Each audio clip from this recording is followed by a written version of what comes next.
You ready? Yeah. You ready? All right, hold on. Here we go.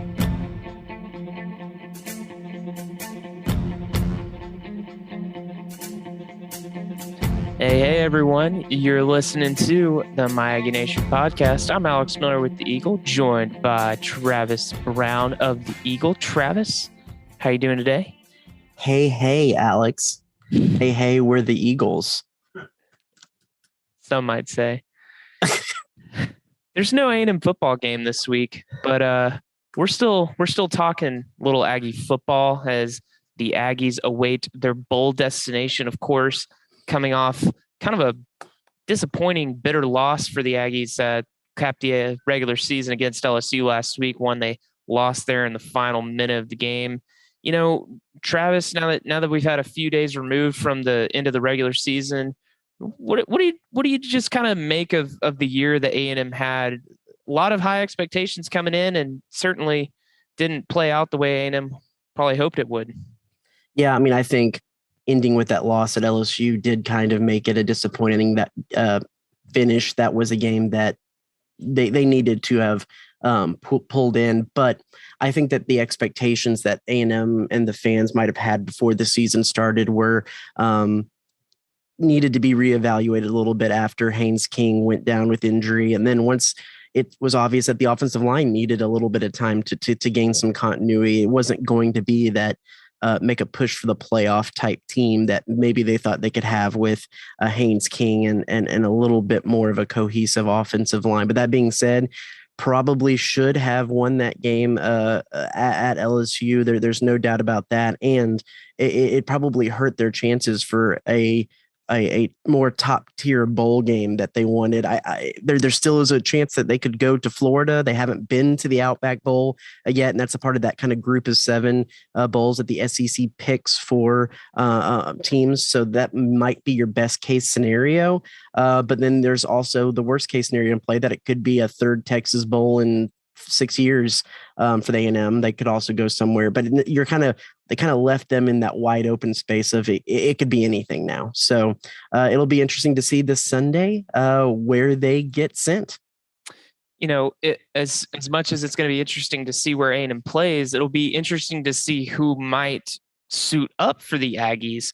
Mm-hmm. When you look at guys, A&M's got a number of guys that will probably enter the NFL draft as underclassmen and could potentially opt out in a game that is seemingly meaningless in the grand scheme of things, not really playing for anything that's too serious. Of course, A&M defensive end DeMarvin Leal announced that he will be entering the draft earlier this week. Travis, he's just the first of maybe quite a few that could forego their final year at A&M. Who are some other guys that you kind of jot down as a list of names to watch and see if and when they do declare for the draft? Well, as far as just seniors go, you're going to lose Jameer Johnson. You're going to lose Jaden Peavy, Michael Clemens, Aaron Hansford, Brian George, Leon O'Neal, and Keldrick Carper. I know there is some COVID year issues there, maybe some medical redshirt issues in there, but generally speaking, those are your seniors. Kenyan Green is probably the next that's going to declare for the NFL draft. He's a guy that's being ranked in the first round of a lot of mock drafts right now, as is DeMarvin Leal. So those are the 2 that you would expect would go.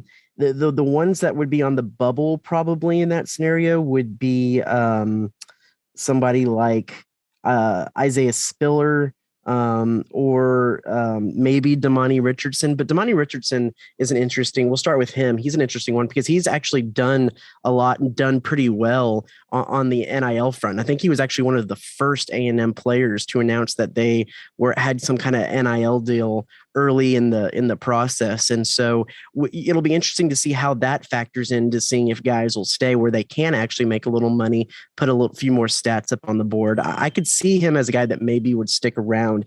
Isaiah Spiller is always a little bit of a question mark because he didn't necessarily have his best year this year compared to some of the years past. But when you're a running back, you only have so many hits in you before your career is kind of done.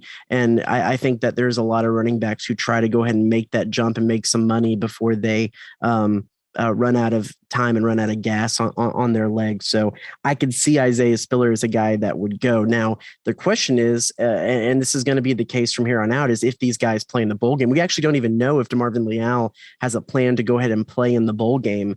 He just announced that he is going to forego his senior season. So that'll definitely be a question that we'll bring up to Jimbo Fisher when we talk to him this Sunday after the bowl announcement. But if you're asking me as far as guys who probably won't be coming back, I would put it at the probably for sure's of the juniors that are eligible would be DeMarvin Leal, Kenyan Green, and probably Isaiah Spiller.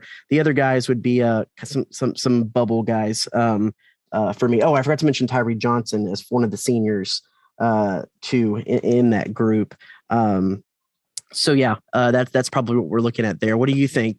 When you kind of look at, I think we can all agree that Kenyan Green and then, DeMarvin Leal were the two guys, their first round projections. But when you look at some of those bubble guys like Isaiah Spiller, like Jaden Weimer, like Anaya Smith, Damani Richardson, is there any of those that you actually see go ahead and dropping off before that senior season? Yeah, I'm kind of expecting Isaiah Spiller to probably leave, and same with Jalen Watermeyer. Even though Jalen, didn't have the greatest season, I mean, he had a great first 2 years at A&M. He's definitely proven what he's capable of doing, and you kind of wonder what might have happened had Haynes Kings been able to play throughout the season. Zach Calzada, of course, did get better as the year went on, but and there were times that Jalen Watermeyer just straight up dropped some passes that probably should have been. He led the team in drops, and I believe he might have led the SEC in drops. So but regardless of those points, I still think that he's probably a guy that enters the draft or tests the waters at least. Anaya Smith and Damani Richardson are interesting. They're guys that, if they went, I think would probably maybe just be third day guys, rounds 4 to 7.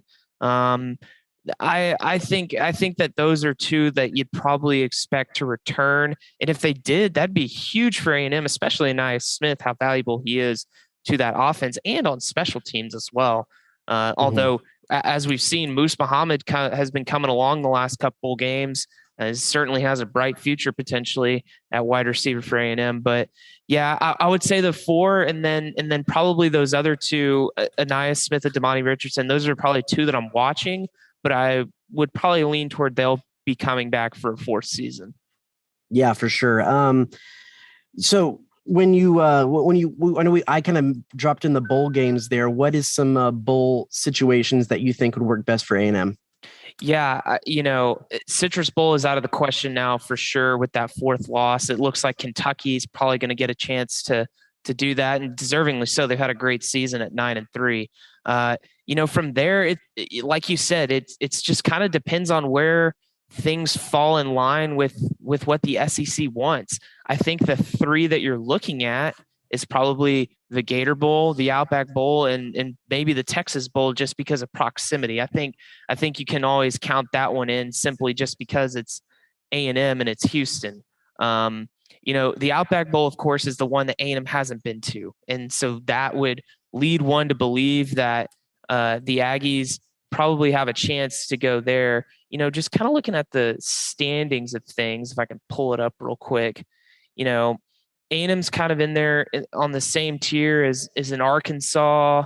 Mississippi State 7-5, but A&M's probably going to get a nod over them. So it's probably just depending on where the league wants to send A&M versus Arkansas.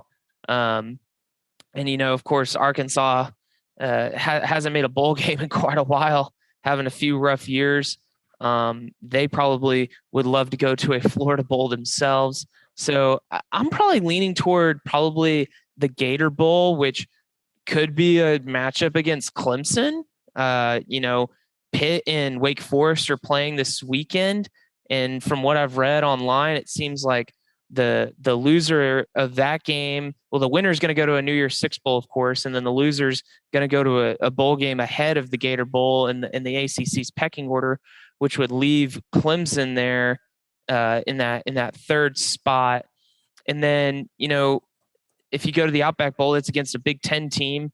You could see a team like Wisconsin, maybe in Iowa potentially, which would be a really good game for the Aggies. I don't think A&M's played a Big Ten team in a bowl game yet since they've been in the SEC, which is kind of interesting given the number of ties that the SEC has against Big Ten teams. But a lot of ACC games, a lot of Big 12 games.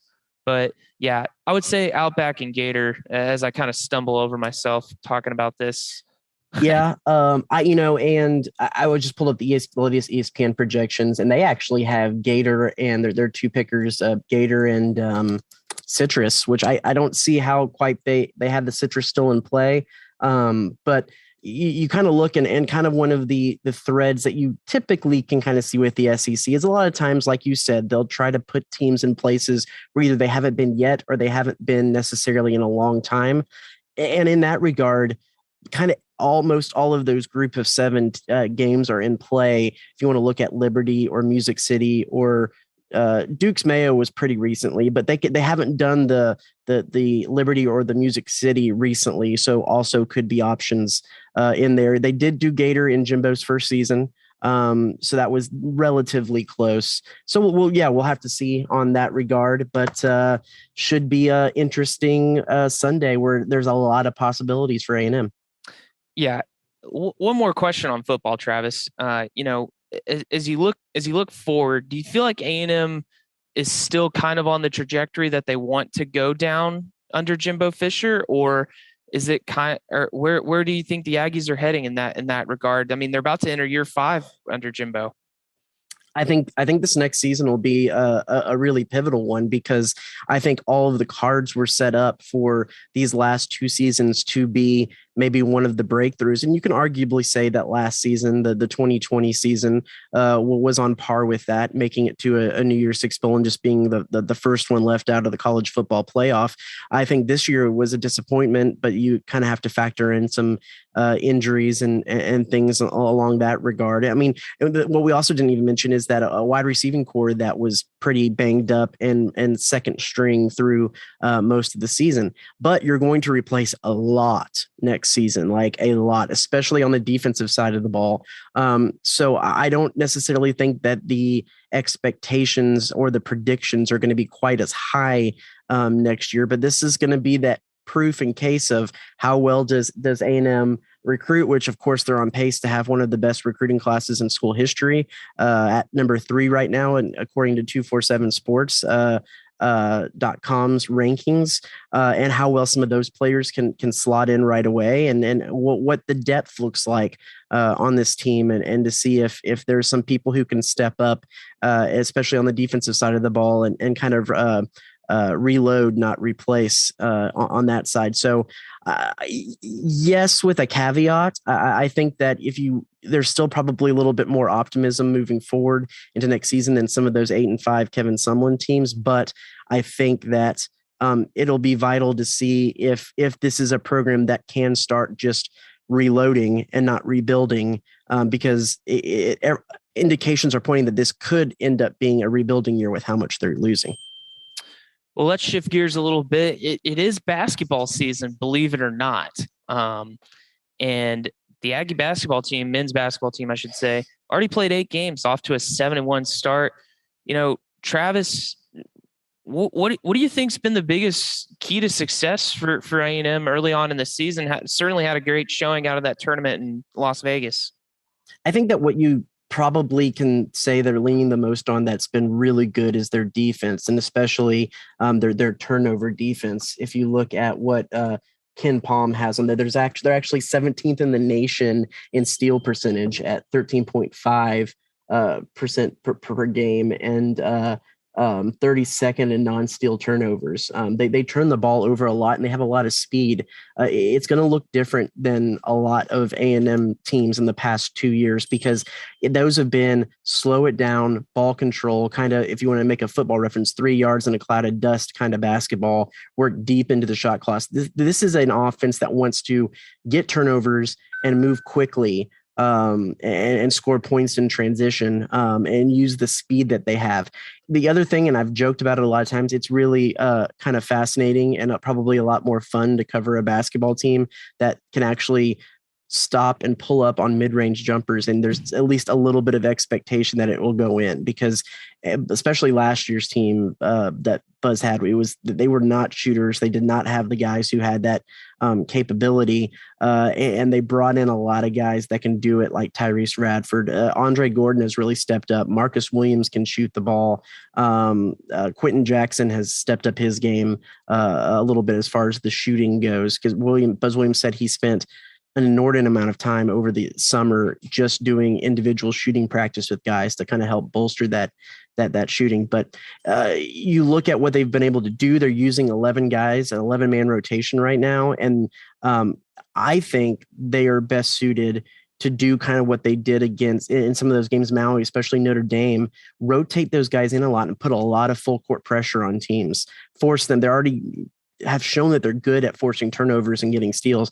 Put that pressure on all the way full court, and have the guys that they can sub in and keep legs fresh and keep that pressure on throughout the game. If they're going to keep doing that 11-man rotation, I think that's a great option for them, and really capitalize on transition buckets, because too, when they get into SEC play, they don't really have the depth or the talent yet in the front court to combat really tall teams. And so just keeping them pressed up and letting them not necessarily get set in their half court sets might serve a good purpose for them. And has been playing a lot of bye games per se against some of these smaller schools, but a couple of pretty solid wins over Butler and Notre Dame. When you look at the last two seasons, it seems like in non-conference, A&M's kind of been behind the eight ball, and they've had to play catch up when they got to SEC play. What do you think some of these early season wins can do for A&M, especially a team that's really trying to find its core and has really tried to come together with a lot of new pieces early on in the season? Yeah, I think you made a good point there that a lot of new guys coming in. And I think when you look at some of those really close games against in what should be guarantee games for their opponents, they struggled a little bit. You look at the double OT win over Abilene Christian, where they needed a Hassan Diarra 3 at the buzzer to take it. I think that they've shown, especially in that New Orleans games, they've been able to kind of find their stride a little bit and find some separation. They just have to play a full 40 minutes. That's something Buzz kind of harped on after the last game, is that they're not going to be good enough to be able to just have a lull of 6 minutes in a game like they did against Wisconsin in that loss, and like they did at a time in New Orleans, and be able to win ball games. So I think that they are going to start to have some more challenges when they go play TCU in Houston on the December 11th, and then December 18th at Oregon State are going to be two to really look at before they hit the ground running right after the new year and get right into conference play. So I think there was some question about how improved this team was going to be when they first started out. But I think as things have started to mesh together, it's pretty obvious to see there's more athleticism, there's more shooting talent, there's better defenders on this team, and that should account for more wins this year than last year. Yeah, obviously still pretty early in the season, but, based on what you've seen so far, do you see this team inching toward potentially competing for a postseason berth as the year goes on?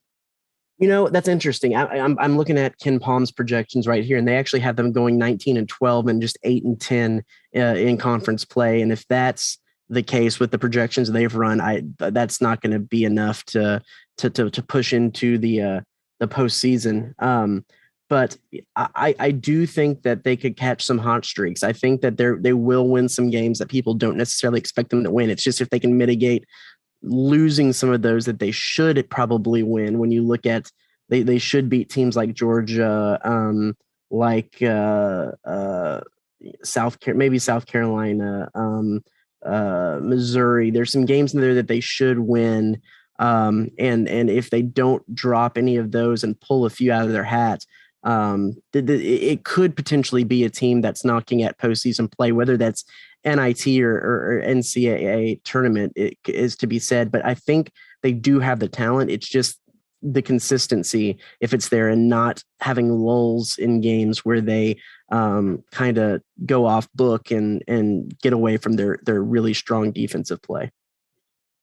Well, A&M's other basketball team, the women, they have started off certainly pretty hot, 8-0 on the season. They went out to St. Thomas out in the Caribbean and won 3 games, but now they come back home. They got a big game this Sunday against number 14 Texas.